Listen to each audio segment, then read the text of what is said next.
Hello everyone, and welcome to Redbus US channel. In this video, we'll look at the US visa drawback stamping eligibility changes that was abruptly announced without any prior notification. So there's been a lot of confusion. So what we'll look at in this video is look at the background so that all of you are on the same page, right?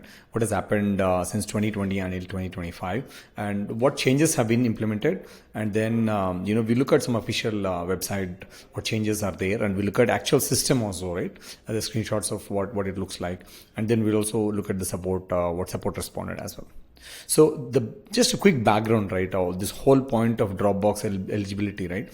So during COVID time, there was a lot of issues with getting appointments, and there were delays and all of that. So in order to address that, what US Department of State did was they changed the actual original rule, which is 12 months from expiry to 24 months from expiry. What it means is that, let's say your visa expired today. In the past, you could only do, you could only renew if your visa expired within the last 12 months. They expanded that you can have it renewed using Dropbox, even if it's expired 24 months from today. So that's what they did back in 2020, and they had it until 2021. So in 2021, they expanded it, from 24 months to 48 months, essentially making it much more wider so that they could avoid a lot of these delays. Again, in 2022, 2023, they continued the same thing. But for 2024, what they did was, in addition to 48 months from expiry, they also expanded new options where, you could even be eligible for Dropbox if you're applying first time for a different visa category and you had a US visa in the past, except B1, B2, right? Then you could do that, yeah. So this was pretty significant because it reduced the wait times for most of the visas except in-person appointments for like B1, B2, right? Especially in India, countries like India. So this is a quick overview of what has happened so far in terms of Dropbox background. And now what has happened is Trump administration took office, January 20th, right? In 2025, my bad. It should be 2025 on the screen, right? They signed a lot of exec orders regarding immigration, vetting and all of that, right? As part of that, this change that we saw on February 10th, since February 10th, has been around visa waiver, Dropbox eligibility changes across a bunch of countries, right? US, India, Australia, and some other countries. They didn't make any proper announcement. People were turned back and sent at the appointment location. So there have been a lot of issues, frankly, it's been chaotic. So this is what has happened. So there is no official communication, so we were not sure what was happening, right?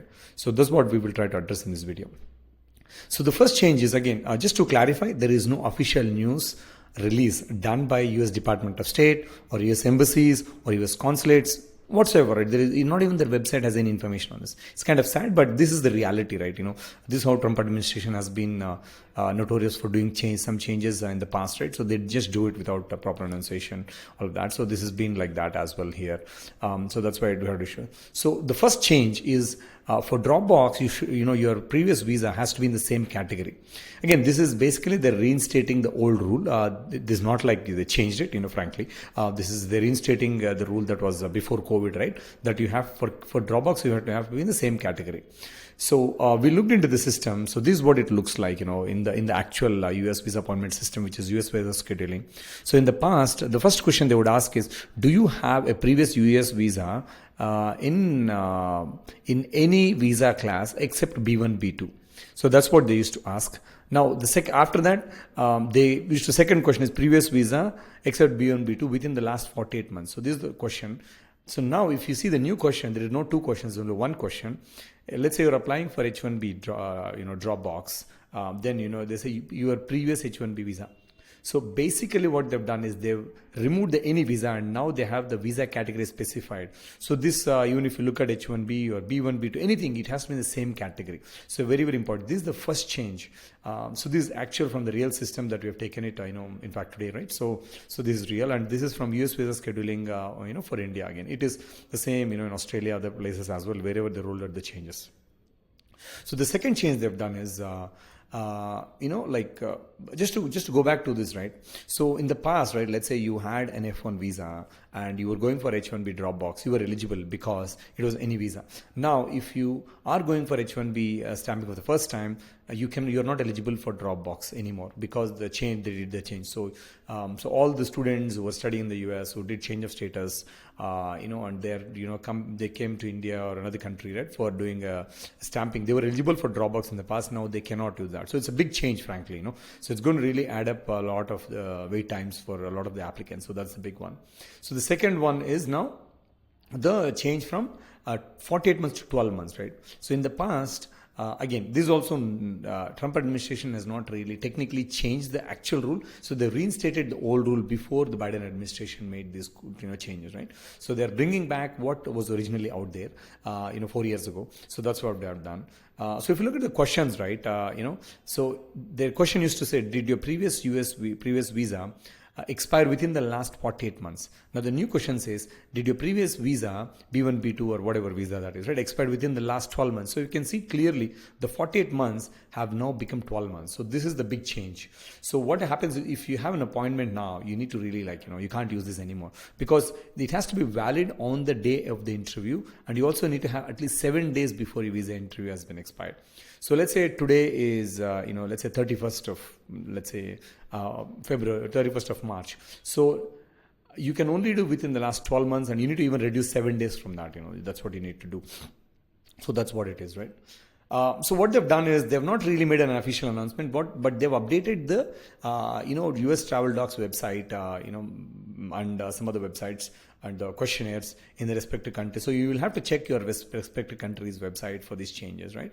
So they updated this change. So if you see, this is the US Travel Docs website, India website, that has updated the language that says in the same class. And you can see the expired in the last 12 months. So, we'll put a link in the description for the article that has all these details. You can read that and, check out the official links as well, right?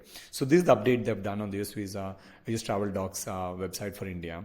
Now, also they've done, we can't do for every single country, but again, we checked a couple of few countries, right? So they have a questionnaire in Australia, right, where, they have updated the questionnaire to say that if you have to be renewing the same category and expired within the last 12 months.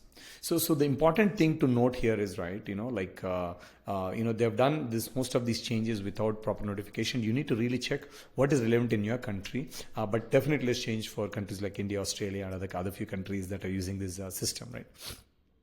Now, there were some people who contacted the, the US Travel Docs support, right? So this is the standard template response that has been sent, right?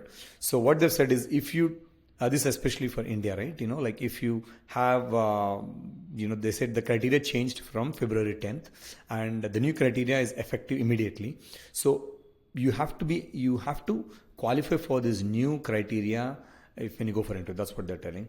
And if you answered the questionnaire on or before February 20th, you must close and restart the questionnaire so that you can check your eligibility. Basically, all it's telling that you have to redo the whole thing. You have to close and redo the whole questionnaire so that you have to cancel your old one and you'll have to book a new appointment. So the only good part or, the part with that is that, users can rebook. So users were able to rebook. This is based on community feedback, right? You could cancel the appointment and rebook without paying an extra fee. You can only do once as of now. In fact, they changed this rule also, right, earlier this year. So you can't do too many reschedules. But for this, it looks like it's only once. So again, we'll keep you posted what the new changes are. But the idea is, you can book once, so be careful. And then you can only, without paying extra fee. So if you have done it, you may have to wait 24 to 48 hours and you've been sent back, right? So that's the sad part, right? And then only can book.